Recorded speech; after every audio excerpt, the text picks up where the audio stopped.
Hello friends, Rahul study point में आपका स्वागत है। आइए हम यूपीपी, एसएससी, जीडी और अदर एग्जाम के लिए संविधान का क्रैश कोर्स पढ़ रहे हैं, जिसमें हम नागरिकता पढ़ लिए। इसके बाद हम आज स्टार्ट करेंगे मौलिक अधिकार। सबसे पहले जो पीछे पढ़े उसको हम रिकॉल कर लेते हैं। नागरिकता भाग 2 में है, अनुच्छेद 5 से 11। भाग 2 में अनुच्छेद 5 से 11 भारत में एकल नागरिकता का प्रावधान है। नागरिकता के विशेषाधिकार क्या है? चुनने और चुने जाने और सार्वजनिक पद प्राप्त करने का अधिकार है। अवसर की समानता। इसके बाद किसी राजनीतिक पद को प्राप्त कर सकते हैं। इसके बाद वोटिंग कर सकते हैं। मत अधिकार है, मत अधिकार वोटिंग कर सकते हैं। इसके बाद विदेशियों को यह अधिकार प्राप्त नहीं है। नागरिकता संबंधित कानून बनाने की शक्ति किसके पास है? संसद को, अनुच्छेद 11 में। इसके बाद नागरिकता अधिनियम 1955 में आया, जिसके अंतर्गत पांच प्रकार के अंतर्गत मतलब नागरिकता धारण किया जा सकता है। नंबर 1, जन्म के आधार पर 26 जनवरी 1950 के बाद जन्मा हो। वंशानुक्रम के आधार पर मतलब जिसके दादा दादी क्या हो? भारतीय हो, वंशानुक्रम के आधार पर। इसके बाद रजिस्ट्रेशन द्वारा नागरिकता मतलब कोई विदेशी लड़की और किसी भारतीय लड़के से विवाह कर लेती है तो उसे भारत की नागरिकता प्राप्त हो जाएगी। जैसे राजीव गांधी सोनिया गांधी से विवाह किए थे। इसके बाद किसी भूभाग को भारत में मिला लेने पर नागरिकता क्या होगी? प्राप्त हो जाएगी। इसके बाद नागरिकता अधिनियम 1955 के अंतर्गत संशोधन 1992 में पहला संशोधन, केवल माँ ही भारतीय हो भारत की नागरिकता प्राप्त हो जाएगी। पहले था पिता भारतीय होना चाहिए, मतलब जन्म के आधार पे। ठीक, 1992 में आ गया। अब हम आते हैं 2003 में लक्ष्मी सिंधवी समिति की सिफारिश पर 16 देशों में रहने वाले भारतीय मूल के निवासियों को भारत की दोहरी नागरिकता प्राप्त हो जाएगी और उन्हें PIO कार्ड जारी किया गया। PIO कार्ड मतलब person of Indian origin card जारी किया गया। भारत से विदेश जाने के लिए उन्हें वीज़ा की ज़रूरत नहीं होगी। भारत में कारोबार कर सकते हैं। इसके बाद मत अधिकार का प्राप्त नहीं है और कोई पद प्राप्त नहीं कर सकते। ठीक, 2003 आ गया। 2005 में आते हैं हम।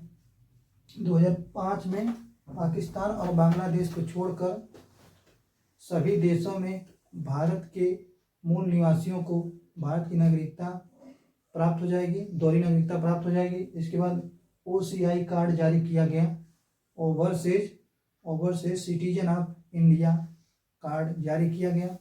इसके बाद आते हैं हम 2015 में PIO कार्ड, इसके बाद OCI कार्ड को विलय करके एक कार्ड बना दिया गया, OCI कार्ड।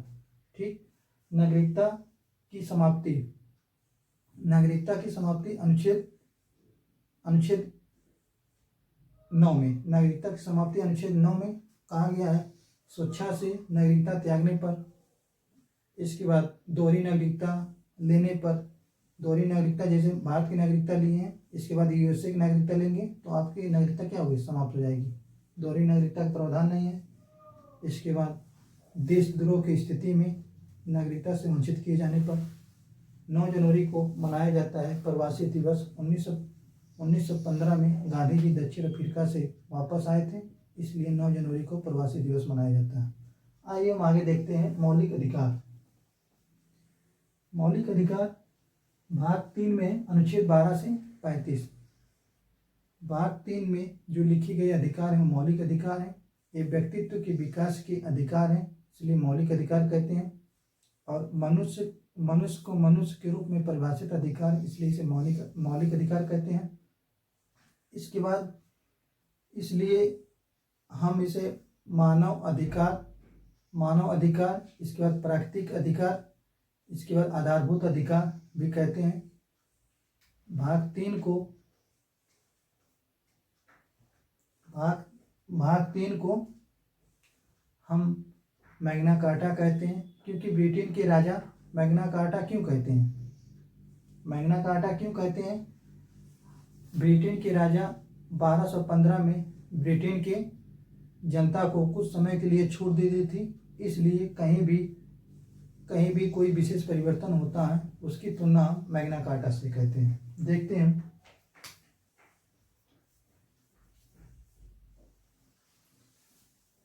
भाग 3 मौलिक अधिकार। भाग 3 में है अनुच्छेद 12 से 35। मौलिक अधिकार को हम फंडामेंटल राइट भी कहते हैं। मौलिक अधिकार जो है यूएसए से लिया गया है, यूएसए, ठीक, मौलिक अधिकार यूएसए से लिया गया है।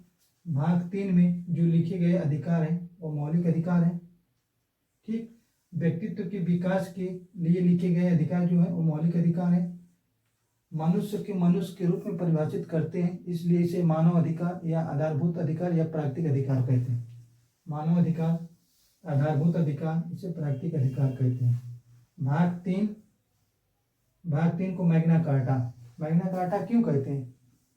1215 में ब्रिटेन के राजा वहाँ की जनता के लिए कुछ समय के लिए छूट दे दी थी, तो इसलिए कहीं भी विशेष परिवर्तन होता है उसकी तुलना हम मैग्ना कार्टा से कहते हैं। 1215 में ब्रिटेन के राजा, ठीक।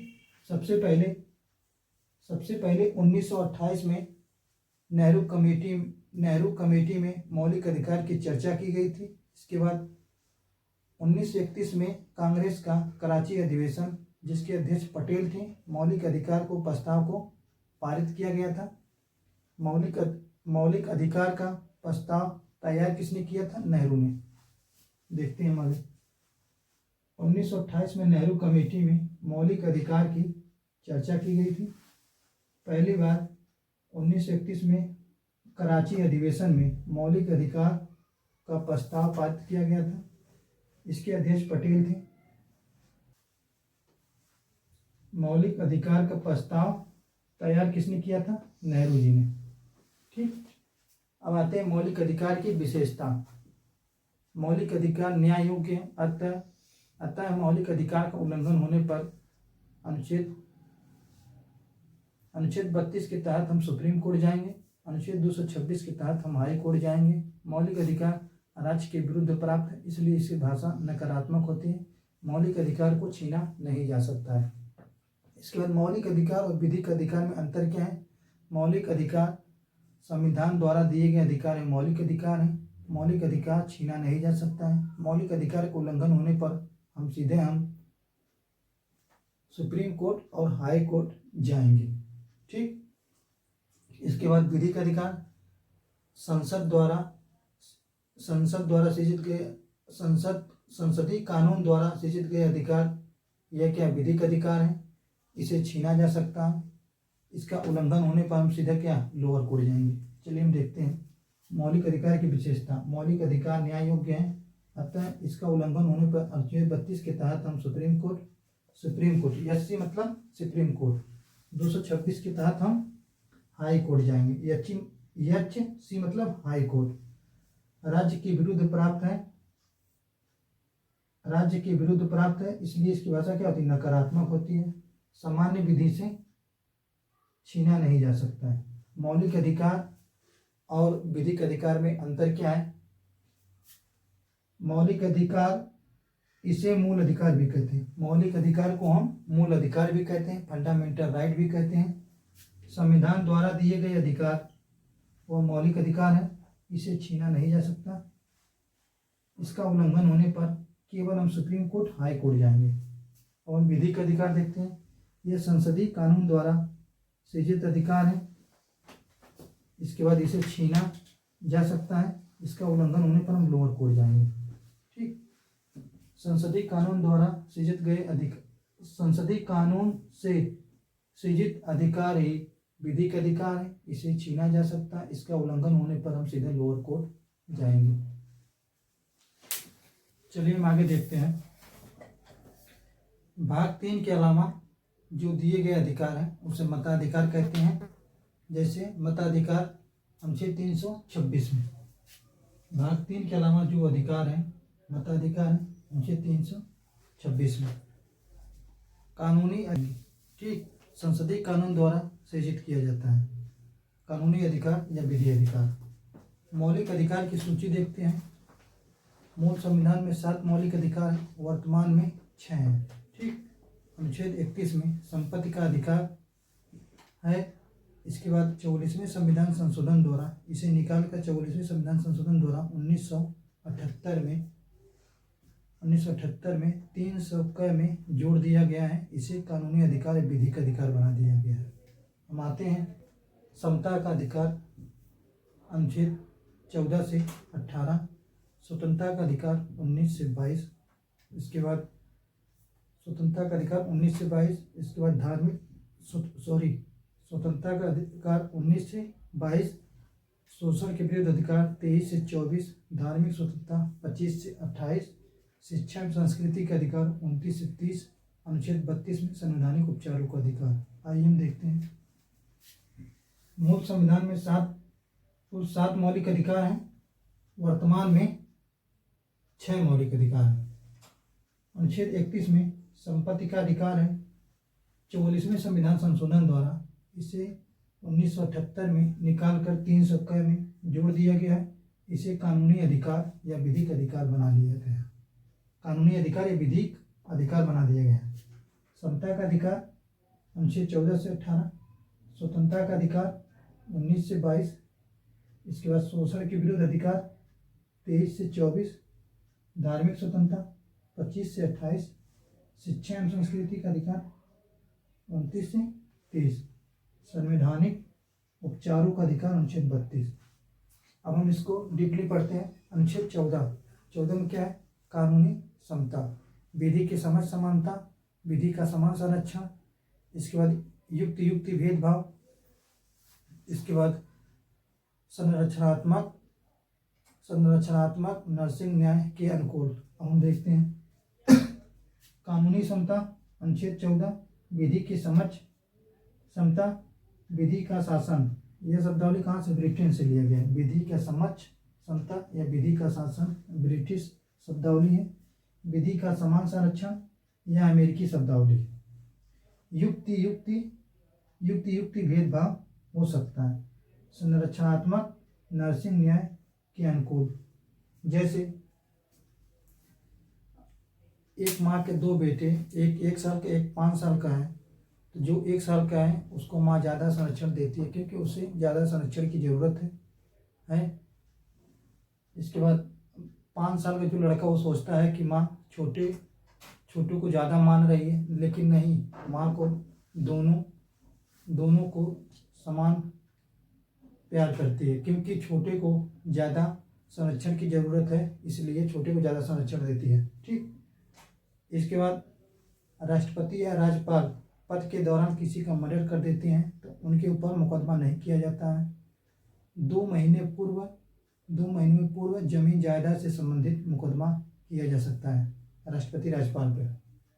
इसके बाद युक्ति भेदभाव, संरचनात्मक नर्सिंग न्याय के अनुकूल, जैसे बसों ट्रेनों में महिलाओं को विशेष सुविधा, जैसे ट्रेन में जा रही महिला, आप बैठे हैं सीट पे तो महिला को सीट दे देते हैं, बैठने के लिए आप खड़े हो जाते हैं।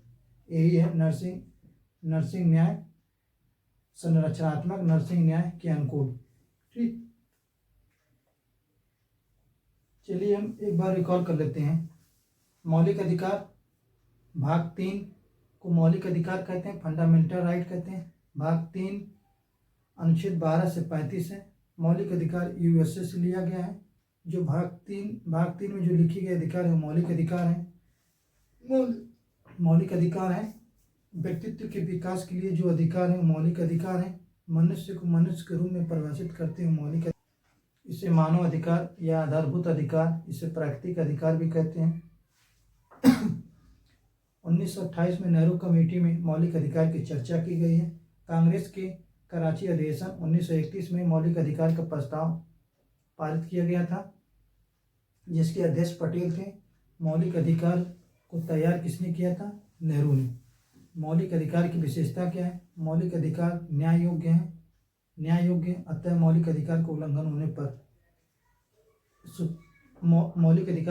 होने पर अनुच्छेद 32 के तहत हम सुप्रीम कोर्ट, अनुच्छेद 226 के तहत हाई कोर्ट, मौलिक अधिकार छीना नहीं जा सकता है।